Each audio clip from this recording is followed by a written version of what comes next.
Here's the thing. You need to spend more time alone rather than with more people. Even amidst the pandemic and the lockdowns and whatever happened before, you need to spend more time alone. And I'm going to explain to you why with 7 reasons why you should spend more time alone. So stick with me until the end because reasons number 6 and 7 are very important for you to know why you need to spend more time alone. Ready? Let's go.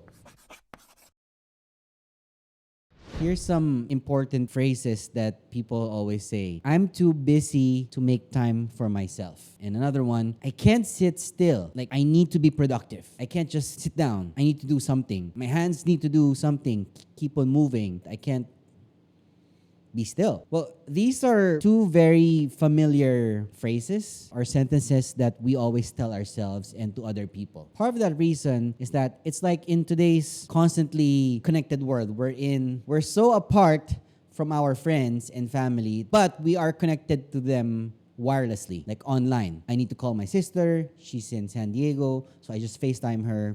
That's it. We're connected. But I haven't seen her in like 5 years now, since last time I saw her was 2016. So you find solitude that has become a lost art. Like we used to send letters, like handwritten letters. I don't know if you did that before, but I used to send handwritten letters when I was younger, when text messages did not exist yet. That personalization is not there anymore. I know it's essential to spend time around more people, but you can improve your habits and learn new things when you're surrounded by more interesting ones. But the thing is, if you have too much what we call people time, like you're always used to spending time with people and not by yourselves, it can also be a bad thing. We tend to put together desire for being alone, or what we call solitude, to being lonely or loneliness. Like, I'm alone. You know, there's so many words that describes being alone or lonely in that capacity. With that comes sadness or being what they call antisocial. When you say, oh, I don't like hanging around people, I like to be alone because I'm antisocial. But then you have 75,000 followers on Instagram.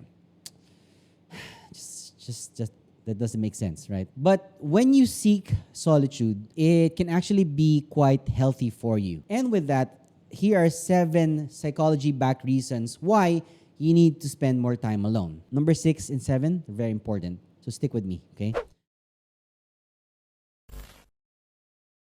Number 1, solitude or being alone reboots or restarts your brain. Being by yourself with no distraction gives you this chance that you're clearing your mind, you're adding more focus because there's no distraction of other people, and you think more clearly because no one's distracting you. You know, when your Wi-Fi is not working, what do? You reset it for 10 seconds and it's working fast again, right? Your computer is slow, restart it, it's fast again. Like something's not working in your car, some electronic, you remove the batteries or restart the car, it's good again. Same thing with us. It's an opportunity to reboot your mind, your body, all at the same time. So number 1, solitude or being alone reboots your brain. Number 2, being alone increases your productivity. When you're alone, you're able to do more things because there is undistracted time. Barring that you don't have anything distracting in front of you, like your phone or TV or your pet or anything that would get you off what you're trying to do. So you may have heard that many writers or artists spend a lot of time in a cabin. Ryan Holiday spends a lot of time alone. And that's how he's able to write 10 books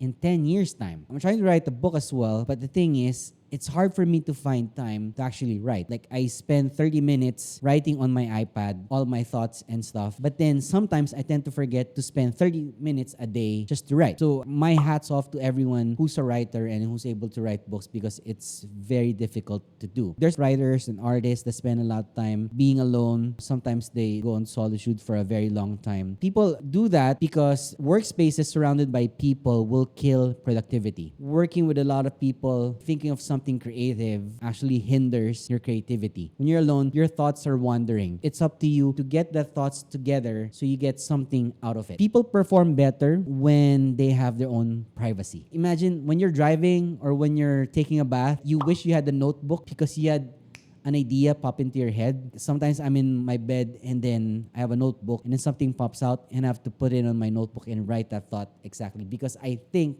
and I know for sure that I will forget that once I do something for the day. So number 2, being alone increases your productivity. Number 3, Being alone builds your mental strength, your mental fortitude. What does that mean? So learning how to be comfortable alone may take some getting used to. I myself, I wasn't used to being alone. I know I'm a married person, but I spent a lot of alone time by myself during the day, during the early mornings when no one's still awake. Being alone could help you become mentally stronger. Spending an extra 1 to 3 hours in the morning before everyone wakes up, you being alone and focusing on your breathing, meditating, and writing down notes and reading a book can help increase your mental strength. When you have a tolerance for having alone time and it increases, watch how your happiness and life satisfaction increases as well. Because all that being alone makes you think and feel more grateful for what you actually have. People who enjoy alone time have actually less depression. Like me, sometimes there's probably a day in a month we're in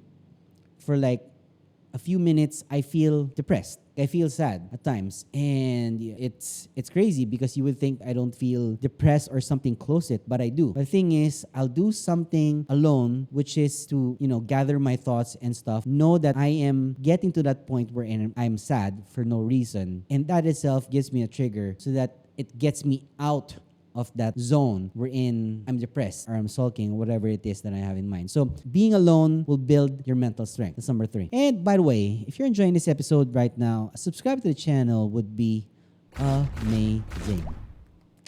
Number 4, being alone helps you know yourself more. How well do you know yourself? It's a question that we need to ask ourselves even more, especially nowadays. Like who we are now online sometimes catches up to us in real life. Like the persona that we create online is not anymore the same thing in real life. Some people are known for something online, but in real life, they're not that actually. When you're by yourself, you make choices without outside influence. There's no influence. There's nothing influencing you from outside because you're alone. So making your own choice will help you develop better insight into who you really are or who you actually are. The more you know yourself, the better you'll be your authentic self when others are around you. So what happens is when people are now with you, they know that the person that they're with is real. You are real because you're not being pretentious, being someone else that somebody wants you to be. Because by yourself, you know exactly who you are as a person. So that's number 4.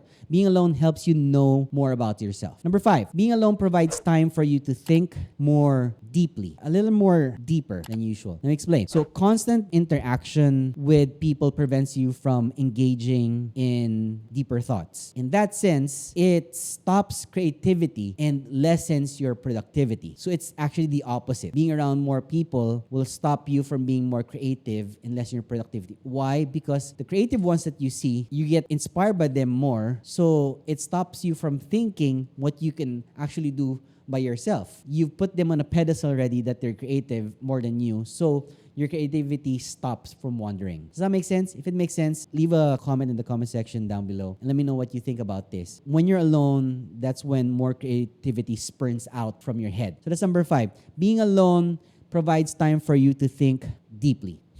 Okay. Oo. Diba? Parang ganun yung isabihin nun eh. You're like staring into blank space. And that space is yours. Whether it's white or black or gray or green or blue, whatever, it's blank.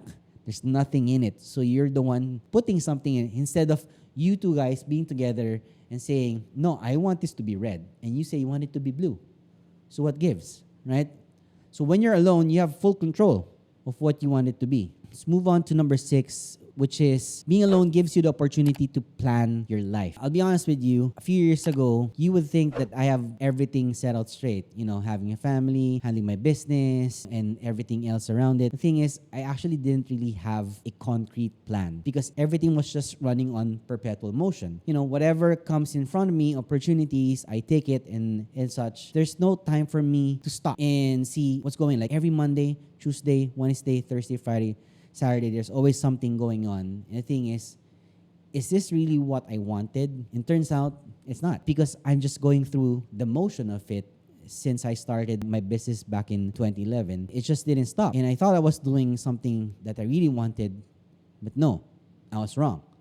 and I had bad, not just bad habits, but I had bad principles. You know, one of my principles before was never not working, and it was so bad for me because I literally was never not working. Like sleep for me before was 3 to 5 hours. 3 to 5 hours of sleep for me was it. That was it. The lesser I slept, the less productive and less creative I became. So you need to make sure that you're living your best life. And before, you would think, based on my pictures and everything else that I put out there, that I'm living my best life. You know, traveling, buying expensive things, buying branded stuff, showing off all the material possessions that I have. You would think that, you know, I have everything figured out. But no, I don't. You want to set aside time to be alone so that it can help you reflect on your goals, your real goals, and your real dreams. Let me ask you this. What's your actual goal? Where do you see yourself 5 years? I know it sounds cheesy, but where do you see yourself 5 years from now? The thing is that what you really want? Or is that what your friend wants? That's why you want it as well. When you say you want a house in a specific village somewhere, is that your dream, or just because your friend lives there as well and you're envious that he or she is living there and he has that car and you want that as well for your dream? And instead of that car, you want a bigger car or a nicer car because you want to one-up them. So that's not a dream. It's not a dream.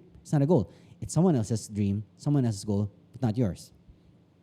So take a break to think about whether you're living life accordingly to your values or to someone else's values. Ask yourself, did I make you think? If I did, let me know in the comment section down below. So that's number 6. Being alone gives you the opportunity to really plan your life. And lastly, as promised, this is special for me, and I want you to know more about this because being alone will improve your relationships, not just with your friends, families, and your loved ones, and with yourself. You have a relationship with yourself. You know, it's like Venom. He has a relationship with himself, the one talking inside of his brain. Inside him, that's actually him talking, and just in a more cartoonish way. But in reality, that's us having a relationship with ourselves. Do we want to eat cereals, or do you want to eat a burger, or you want to make a pancake, or you don't want to eat, right? But you're confused. By spending time with yourself and understanding who you are and what you really want in life, you make better choices about who you want to be around with. If these are the people that you want to be around with, then that's a form of self-care. If you know the people who you want to surround yourself with, it's a form of taking care of yourself because you are what you tolerate. And if you're able to tolerate the people around you, then you're not taking care of yourself because you can put yourself out of that equation as well. Also, you'll be able to appreciate your relationships more with other people now that you've spent more time alone. Now, I appreciate the times that I'm with my wife because I usually spend probably less than an hour in the morning with her, sometimes none because she's off already or I'm doing something else, and then we just meet at night. So that's like a total of 4 hours that we spend together. Is that a lot? Not really. But to some people, it's a lot. It really depends. It makes me cherish those moments that I spend with the people that I care about the most, the loved ones that I have. Despite knowing all these 7 benefits that I shared with you, it can be a challenge to find some alone time in a world that seems to never sleep, especially